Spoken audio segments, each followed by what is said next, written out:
Hello students, royalty वाले chapter जो चल रहा था उसमें अब देखिए आप कि हमने वो पहले भी क्वेश्चन किए थे। और अब देखिए हड़ताल वाले वर्ष या अन्य बाधाएं। मान लीजिए कि जब लेसी और लैंडलॉर्ड के बीच में जो कॉन्ट्रैक्ट होता है 10 साल का 5 साल का जो भी होता है, अगर मान लीजिए उस बीच में स्ट्राइक हो जाए तो स्ट्राइक के समय किस प्रकार मिनिमम रेंट या रॉयल्टी किस प्रकार डिसाइड हो सकता है। उसके लिए देखिए नेक्स्ट, यदि किसी वर्ष का उत्पादन हड़ताल या अन्य प्राकृतिक बाधाओं के कारण प्रभावित होता है तो उस वर्ष के लिए पट्टेदार एवं पट्टेदाता के बीच निम्नलिखित में से कोई सी भी शर्त समझौते में सम्मिलित की जा सकती है। नंबर 1, न्यूनतम किराए की राशि को बाधा के दिनों के अनुपात में कम कर दिया जाएगा। मान लीजिए हड़ताल हो गई तो उनके तय हो जाएगा कि भाई न्यूनतम किराया जो है मिनिमम रेंट वो जितने दिन हड़ताल रहेगी उसके अनुपातिक रूप से कम कर दिया जाएगा।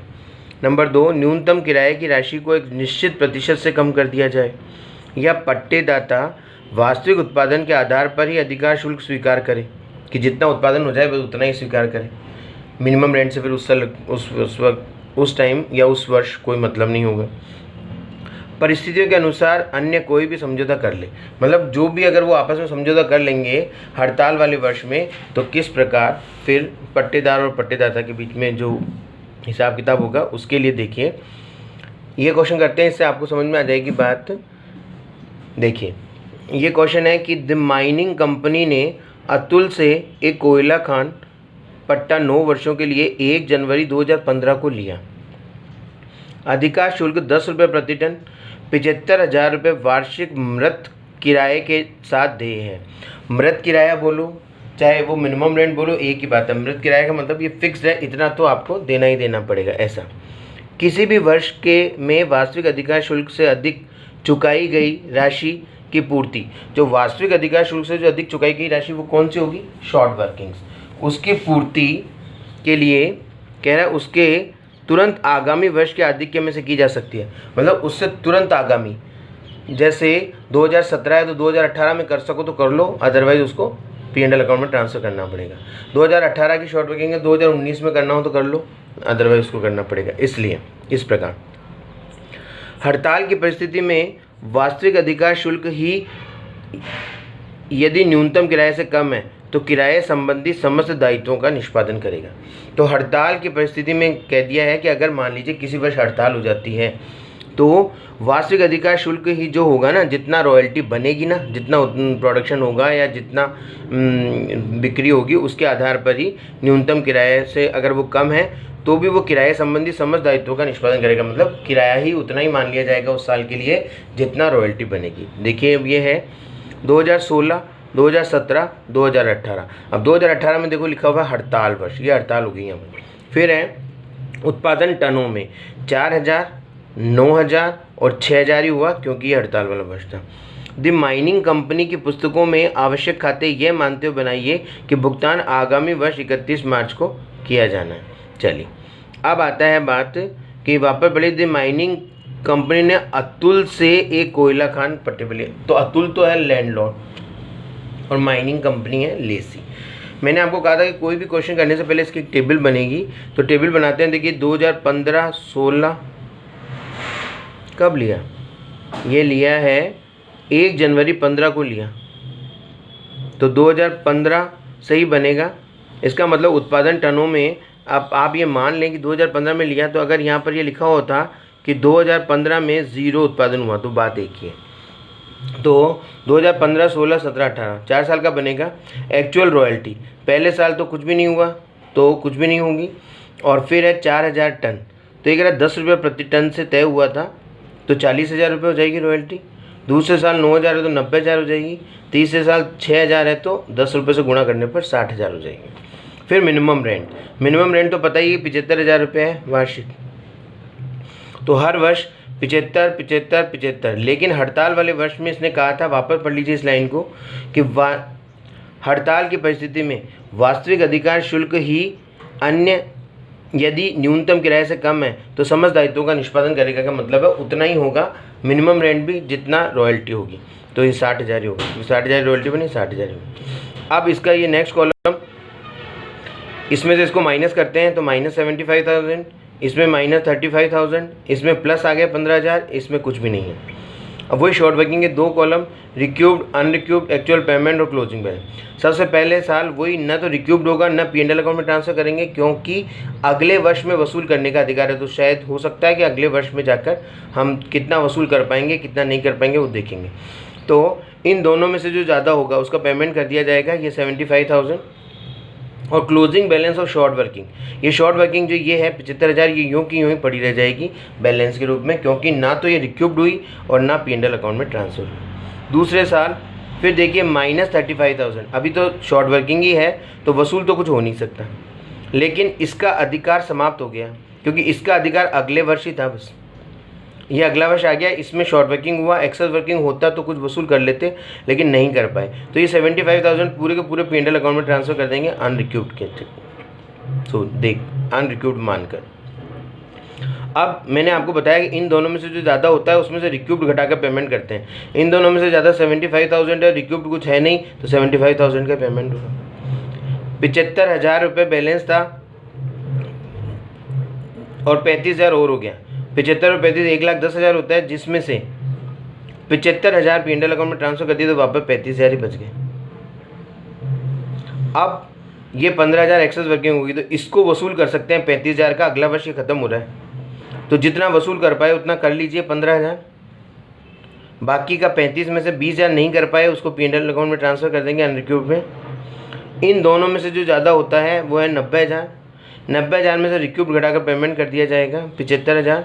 35,000 शॉर्ट वर्किंग था, जो 15,000 वसूल हो गया, 20,000 P&L में चला गया, अब कुछ भी नहीं बचा, 35 नील हो गया बैलेंस।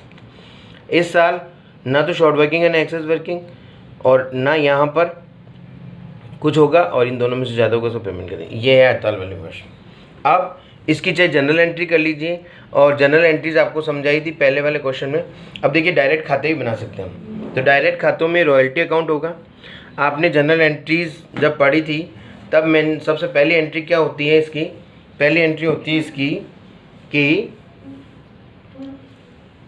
पहले साल क्या होगी, रॉयल्टी, शॉर्ट वर्किंग, रॉयल्टी तो है ही नहीं, तो रॉयल्टी या short working debit to landlord. Landlord का मतलब है अतुल। तो हम यहाँ पर ये एंट्री करके, जैसे मैं आपको बताऊँ, मान लीजिए ये एंट्री करते हैं अपन, जैसे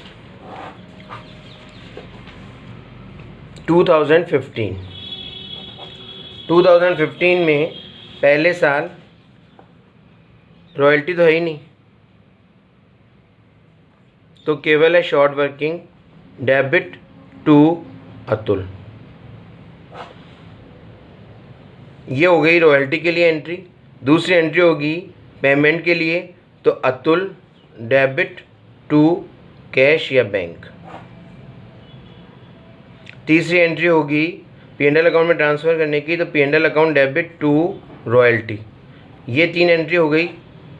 ये एंट्री होगी शॉर्ट वर्किंग है, पूरा का पूरा ही 75,000, तो 75,000 से दोनों तरफ। अतुल को पेमेंट कितना किया, 75,000, तो यहाँ भी 75,000 दोनों तरफ, डेबिट और क्रेडिट। P&L अकाउंट ट्रांसफ़र में एक्चुअल रॉयल्टी है ही नहीं, तो ये एंट्री इसमें होगी नहीं, वैसे चाहे 00 लिखना चाहिए। तो इसके आधार पर, ये जनरल एंट्री के आधार पर आपके अकाउंट बन जाएंगे, जिसमें जैसे रॉयल्टी अकाउंट है, तो रॉयल्टी अकाउंट 2015 में तो बनेगा ही नहीं, क्योंकि रॉयल्टी कहीं पर भी 2015 में आई नहीं। 2016 में जो होगी वो देखिए, अब 2016 में मान लीजिए 2016 में होगा, तो हम क्या एंट्री करेंगे, royalty debit short working debit to Atul. Royalty है 40,000, शॉर्ट वर्किंग है 35,000, और अतुल को 75,000 से क्रेडिट किया जाएगा। फिर इसको पेमेंट करेंगे अतुल डेबिट टू बैंक या कैश। कितना पेमेंट है, 75,000 का, 75,000। फिर P&L account debit to royalty, और इसमें शॉर्ट वर्किंग भी है ट्रांसफ़र, देखो P&L अकाउंट। तो ये तो करते करते हैं टू शॉर्ट वर्किंग। रॉयल्टी तो होगी 40,000 और शॉर्ट वर्किंग है 75,000, तो ये टोटल मिलाकर 1,00,000 15,000 रुपये। ये 3 एंट्री होगी। अब इसके आधार पर देखो, रॉयल्टी अकाउंट के डेबिट में आएगा टू अतुल 40,000 रुपये, और तो ये royalty account, short working account और अतुल्स अकाउंट, ये 3 अकाउंट बनेंगे इसके खाते में। तो मान लीजिए 2015 का तो कहीं नहीं आया, लेकिन 16 में इन एंट्री से खाता वे में खत्म नहीं हो जाएगी। Royalty account debit, short working debit to Atul, तो पहली एंट्री से अतुल के क्रेडिट साइड में शॉर्ट वर्किंग, वो रॉयल्टी और शॉर्ट वर्किंग दोनों होना चाहिए। ये देखिए 2016 में रॉयल्टी और शॉर्ट वर्किंग दोनों है। इसमें क्या है, इस क्वेश्चन में ये कहा है कि पेमेंट अगले वर्ष मार्च में किया है। ये देखिए ये लिखा हुआ है, भुगतान आगामी वर्ष की 31 मार्च को करते हैं। तो इसलिए पहले साल जो बनी है रॉयल्टी वो शॉर्ट वर्किंग है केवल। जैसे पहले साल ये है, देखिए short working debit to Atul, तो अतुल के क्रेडिट में क्या लिखा होगा, बाई शॉर्ट वर्किंग, तो बाई शॉर्ट वर्किंग, और ये बैलेंस निकाल दिया। वैसे अगर इसी साल पेमेंट कर देते तो यहीं पर टू बैंक लिख के ही खाता खत्म हो जाता, लेकिन इस प्रश्न ने ये कह दिया है कि 31 मार्च को पेमेंट करेंगे अगले वर्ष के। तो अभी बैलेंस निकाल दो, बैलेंस यहाँ ट्रांसफर कर दो, फिर अगले साल की रॉयल्टी शॉर्ट वर्किंग आ गई। अब ये पिछले साल का 75,000 रुपये है ये वाला, ये पेमेंट कर दो टू बैंक, फिर बैलेंस रह जाएगा, ये बैलेंस आगे जाएगा। इस तरह ये लैंडलॉर्ड अकाउंट बन जाएगा। तो 3 ही खाते प्रमुख होते हैं, एक तो लैंडलॉर्ड का लेसी की बुक्स में, एक रॉयल्टी का और एक शॉर्ट वर्किंग का। तो रॉयल्टी में देख लीजिए हर साल की जो रॉयल्टी बनेगी, ये इस साल तो है नहीं, हर साल की जो बनेगी वो टू अतुल के नाम से 40/90/60 by profit and loss account, हर साल का साल ट्रांसफर हो जाएगा P&L अकाउंट में। ये रहा P&L account debit to royalty, ऐसे P&L account debit to royalty, ये तो होते ही हर साल उस हिसाब से। फिर शॉर्ट वर्किंग जब जब होगा, पहले साल हुआ है शॉर्ट वर्किंग, तो आपने क्या एंट्री की है, देखिए यहाँ पर पहले साल ये रहा, देखिए पहले साल ये रहा, शॉर्ट वर्किंग के डेबिट में आएगा टू अतुल, ये टू अतुल 75,000 टू अतुल, और बस यूँ का यूँ ये बैलेंस रह जाएगा, बैलेंस CD 75,000। ये देखो ये बैलेंस मिल रहा है आपका, ये 75,000, ये बैलेंस CD जो बैलेंस BD हो जाएगा। फिर दूसरे साल फिर शॉर्ट वर्किंग हो गई, तो फिर लिखेंगे शॉर्ट वर्किंग अकाउंट डेबिट में टू अतुल 35,000। अब इसमें से P&L अकाउंट में ट्रांसफ़र हो गई, देखिए सेकेंड ईयर में P&L अकाउंट में ट्रांसफ़र हो गई, P&L account debit to royalty to short working, कितनी ट्रांसफ़र हो गई 75,000। तो 75,000 P&L अकाउंट में ट्रांसफ़र हो गई, बाकी का बैलेंस बचा। ये बैलेंस आपको यहाँ से मिलेगा, यहाँ आपका टैली हो जाएगा ये। फिर ये बैलेंस 35,000 यहाँ ट्रांसफ़र हो गया, और फिर तीसरे साल में देखिए 15,000 वसूल हो गए और 20,000 रुपये P&L अकाउंट में ट्रांसफ़र हो गए। तो 15,000 तो भाई अतुल के नाम से और भाई P&L अकाउंट के 20,000 रुपये। इस प्रकार ये 3 खाते जो लेसी की बुक्स में होते हैं, रॉयल्टी, शॉर्ट वर्किंग और लैंडलॉर्ड, ये बन जाएंगे। तब आप इस तरह के क्वेश्चंस आगे देखिए, कोई भी क्वेश्चन करेंगे उसमें पहले एनालिटिकल टेबल बनेगी, उसके बाद अकाउंट। Thank you.